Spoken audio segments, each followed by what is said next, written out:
Okey, kita teruskan lagi pada subtopik 6.3, sokongan, pertumbuhan dan kestabilan dalam tumbuhan. Yang pertama kita tengok sistem sokongan tumbuhan darat dan juga akuatik. Akuatik maksudnya hidupan yang hidup dalam air. Jadi yang pertama, sokongan dalam tumbuhan bergantung kepada dinding sel dalam sel tumbuhan. Yang kedua, sistem sokongan dalam tumbuhan membolehkan daun dan batang bertumbuh ke arah cahaya. Untuk membuat makanan melalui fotosintesis. Jadi yang ketiga, sistem sokongan dalam tumbuhan dikelaskan kepada sistem sokongan tumbuhan darat dan juga akuatik. Kita tengok pada rajah 6.16, ini dia ringkaskan. Tumbuhan terbahagi kepada tumbuhan darat, tumbuhan akuatik. Untuk tumbuhan darat pula terbahagi kepada tumbuhan berkayu dan tumbuhan herba. Manakala untuk tumbuhan akuatik pula, dia terbahagi kepada tumbuhan tenggelam dan juga tumbuhan terapung. Okey, sekarang kita tengok tumbuhan darat. Jadi, tumbuhan darat dibahagikan kepada tumbuhan berkayu dan tumbuhan herba. Tumbuhan herba maksudnya tumbuhan yang tidak berkayu, yang lembut. Contohnya, sawi, kubis dan sebagainya. Itu adalah tumbuhan herba. Jadi, untuk tumbuhan berkayu, contohnya pokok durian, pokok getah, pokok meranti, mempunyai tisu xylem sekunder. Xylem adalah tisu yang bertanggungjawab untuk membawa air daripada akar ke seluruh bahagian badan tumbuhan.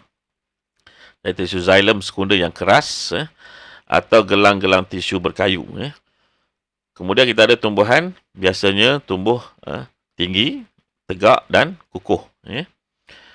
Okey, yang keempat, batang tumbuhan keras dan juga besar, mempunyai sokongan tambahan seperti berikut. Ada duri, ada akar baner, ada akar sokong dan juga ada akar jangkang. Ini contoh, kita tengok. Ini merupakan duri pada pokok bunga ros. Kemudian ini akar baner pada pokok angsana. Ini akar sokong pada pokok bayan.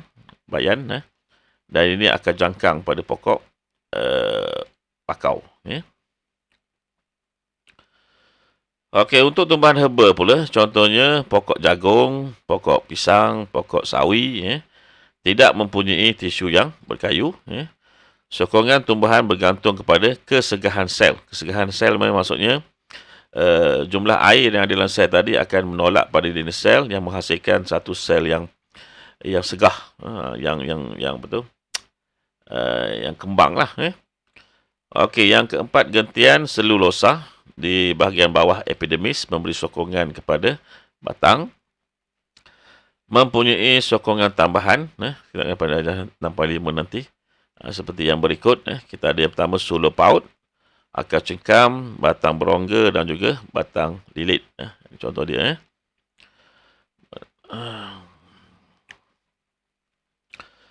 Okey, sebelum tu, sebelum kita tengok pada gambar foto 6.5, mana 6.5 kita tengok dulu, senang. Okey, 6.5 di sini. Ini dinamakan sebagai batang lilit pada pokok seri pagi. Ini suluh paut pada pokok timun. Dan ini kita ada akar cengkam pada pokok duit-duit. Ini pokok duit-duit yang melekat pada batang pokok, dahan pokok. Di sini diterangkan mengenai kesegahan sel memberi sokongan kepada tumbuhan herba. Jadi ini yang pertama sekali, kita ada pokok herba yang segar. Sel menjadi segah apabila air yang mencukupi meresap ke dalam sel tumbuhan.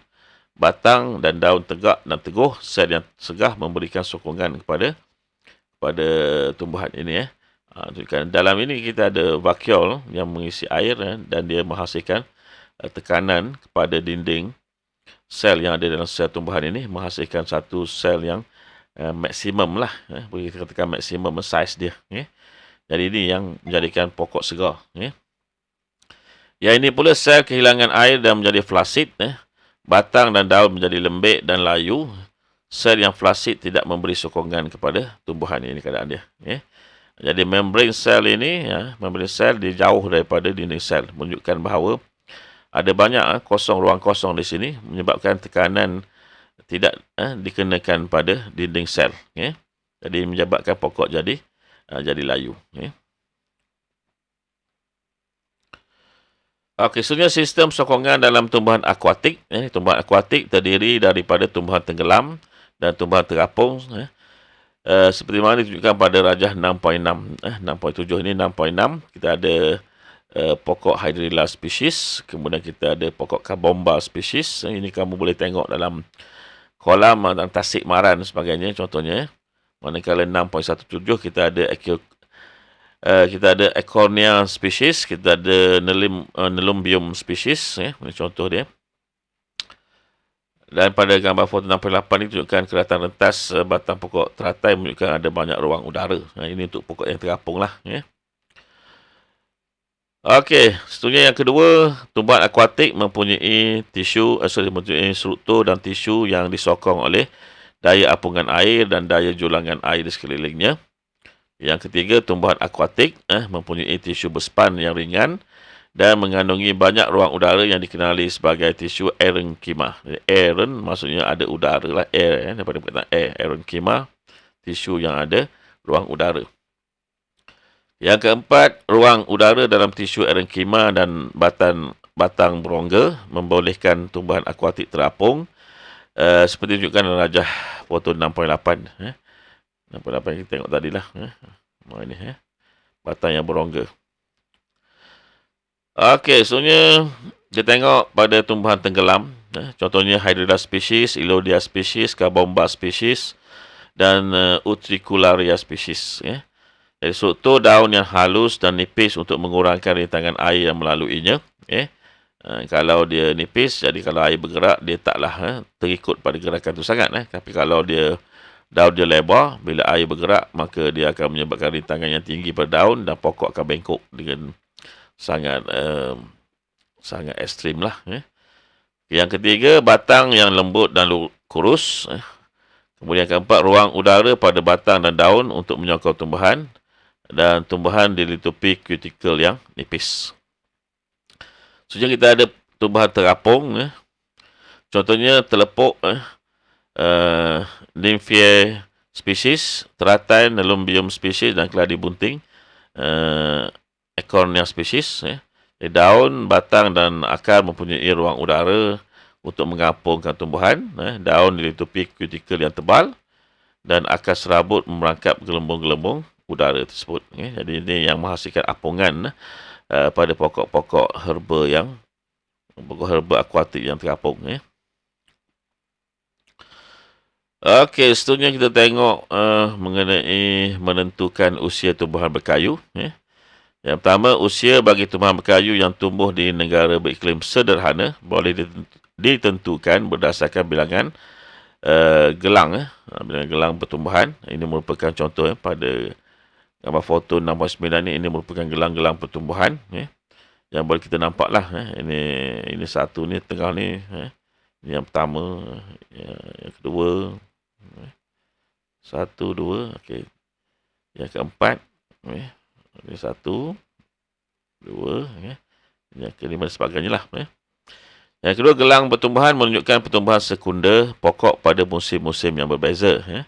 Yang ketiga, usia tumbuhan ditentukan dengan mengira bilangan gelang pertumbuhan yang kelihatan pada kelihatan rentas batang tumbuhan tersebut dengan pokok dipotong atau digerudi sehingga separuh ukur kulit pokok tersebut.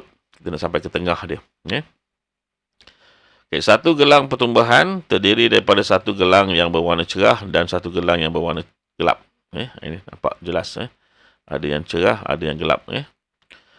Okey, gambar foto 6.9 menunjukkan 24 gelang pertumbuhan pada tumbuhan berkayu. Maka usia tumbuhan berkayu ini adalah 24 tahun. Tumbuhan yang hidup di negara-negara yang mengalami 4 musim yang berbeza mempunyai gelang pertumbuhan yang jelas kelihatan. Tumbuhan yang hidup di negara-negara di Malaysia tidak mengalami perubahan 4 musim, tidak mempunyai gelang pertumbuhan yang jelas. Sebab Malaysia ni kita boleh katakan sepanjang tahun sama je sepanjang tahun. Sebab kita sentiasa panas. Kemudian bekalan air pun banyak. Di negara-negara lain yang contohnya 4 musim ini, 4 musim itu bekalan airnya berbeza. Kemudian keamatan cahaya yang berbeza. Jadi ini menyebabkan pertumbuhan yang berbeza berlaku pada musim-musim tersebut. Okay? Jadi di Malaysia kita setara saja. Okey, seterusnya menghubung kaitkan sistem sokongan dan kestabilan dalam tumbuhan. Jadi kestabilan tumbuhan ialah kebolehan tumbuhan untuk mengekalkan kestabilan dan kedudukan asalnya selepas ditolak oleh daya luar seperti angin yang kuat daripada persekitaran. Yang kedua, faktor yang mempengaruhi kestabilan tumbuhan ialah kedudukan pusat graviti dan keluasan tapak. Seperti yang kita tengok pada rajah 6.20 ni, penerangan dia. Jadi, faktor yang mempengaruhi kestabilan tumbuhan ada dua. Yang pertama, kedudukan pusat graviti. Yang kedua, keluasan tapak. Jadi, ini pun lebih kurang sama dengan apa yang berlaku dalam haiwan lah. Jadi, untuk kedudukan pusat graviti, semakin rendah pusat graviti, semakin stabil tumbuhan itu. Maksudnya, pokok yang rendah lebih stabil daripada pokok yang tinggi. Okey, yang kedua, tumbuhan mempunyai akar yang panjang dan jauh ke dalam tanah untuk merendahkan pusat graviti. Jadi itu fungsi akar yang masuk jauh dalam tanah. Semakin jauh, semakin luas tebaran akar tadi, maka pokok menjadi lebih teguh. Okey, untuk yang kedua, untuk keluasan tapak pula. Yang pertama, semakin besar luas tapak, semakin stabil tumbuhan itu. Pokok yang lebar batangnya, yang lebar, dia punya akar lebih stabil lah. Dan yang kedua, tumbuhan mempunyai batang yang lebar dan daun merimbun di bahagian bawah untuk menambahkan keluasan tapak dia. Yang ketiga, tumbuhan yang stabil secara tidak langsung turut memberi sokongan yang baik kepada tumbuhan tersebut. Okey, sekarang kita tengok eksperimen 6.2 mengenai pola pertumbuhan tumbuhan. Jadi eksperimen 6.2 mendapatkan pola pertumbuhan tumbuhan. Penyataan masalah, adakah pola pertumbuhan tumbuhan sama dengan pola pertumbuhan manusia iaitu berbentuk sigmoid? Hipotesis, pola pertumbuhan tumbuhan dan manusia adalah sama iaitu bentuk sigmoid. Pemboleh ubah yang kita ada dimanipulasikan tempoh penanaman, bilangan hari, bergerak balas ketinggian anak benih kacang hijau, dimalarkan saiz dan varieti biji benih kacang hijau, jenis tanah dan kaedah pengukuran ketinggian. Okey, bahan dan radas yang kita gunakan akar anak benih kacang hijau, pokok polistirena dengan tanah subur sedalam 10 cm, pembaris meter dan juga pita pengukur. Prosedur dia, anak benih kacang hijau ditanam ke dalam tanah subur seperti tunjukkan dalam rajah 6.21 di sini. Anak benih kacang hijau disiram pada setiap hari. Yang ketiga, ketinggian anak benih kacang hijau diukur menggunakan pembaris pada setiap 2 atau 3 hari selama 1 bulan dan dicatat dalam jadual. Yang keempat, graf ketinggian anak benih kacang hijau melawan masa diplot untuk mendapatkan pola pertumbuhan tumbuhan anak benih kacang hijau. Jadi ini kita punya jadual kita. Hari kosong 3, 6, 9, 12, 15, 18. Dan responding variable dia, pemboleh ubah bergerak balas dia. Ketinggian anak hijau, anak benih kacang hijau dan unit sentimeter kita ada 5, 7, 10, 15, 19, 20, 23. Dan bila kita binakan graf, pada paksi X mewakili masa, itu pemboleh ubah, manipulasi. Pada paksi Y mewakili ketinggian anak benih kacang hijau dan unit sentimeter. Ini responding variable. Pemboleh ubah bergerak balas. Kita akan dapat bentuk graf macam ni. Jadi perbincangan dia, graf ketinggian anak benih kacang hijau melawan masa adalah berbentuk sigmoid. Graf ketinggian anak benih kacang hijau melawan masa mewakili pola pertumbuhan anak benih kacang hijau. Persamaan dan perbezaan antara pola pertumbuhan anak benih kacang hijau dengan pola pertumbuhan manusia adalah seperti berikut. Yang pertama, persamaan dia, kedua-dua pola pertumbuhan anak benih kacang hijau dan manusia berbentuk sigmoid. Perbezaan, kadar pertumbuhan anak benih kacang hijau menaik, kemudian tetap menurun dan akhirnya menjadi sifar, manakala kadar pertumbuhan manusia menaik, menurun, menjadi sifar dan akhirnya bernilai negatif. Jadi itu perbezaan dan persamaan di antara pertumbuhan anak benih kacang hijau dengan pola pertumbuhan manusia. Secara kesimpulannya, kita nyatakan pola pertumbuhan tumbuhan dan manusia adalah sama, iaitu berbentuk sigmoid. Okey, kita tengok praktis 6.3 untuk menguji kefahaman dan ingatan kamu mengenai apa yang telah pun kita belajar dalam bab ini. Dalam subtopik ini, Yang pertama, namakan struktur dalam sel tumbuhan yang memberikan sokongan kepada tumbuhan. Namakan tisu yang memberikan sokongan kepada tumbuhan berkayu. Apakah yang memberikan sokongan kepada tumbuhan herba? Jadi tanda kantik pada jawapan yang betul lah. Kita ada tisu yang dibuat daripada lignin, simpanan air dalam batang tumbuhan. Kita ada batang dengan ruang-ruang udara. Yang keempat, namakan 3 contoh struktur yang memberikan sokongan kepada jenis tumbuhan yang berikut. Kita ada tumbuhan berkayu, tumbuhan herba. Raja 1 menunjukkan sejenis tumbuhan. Ini tumbuhan dia. Okay, kena pasti apa nama tumbuhan ini. Kita dah jumpa tadi dalam pembelajaran kita.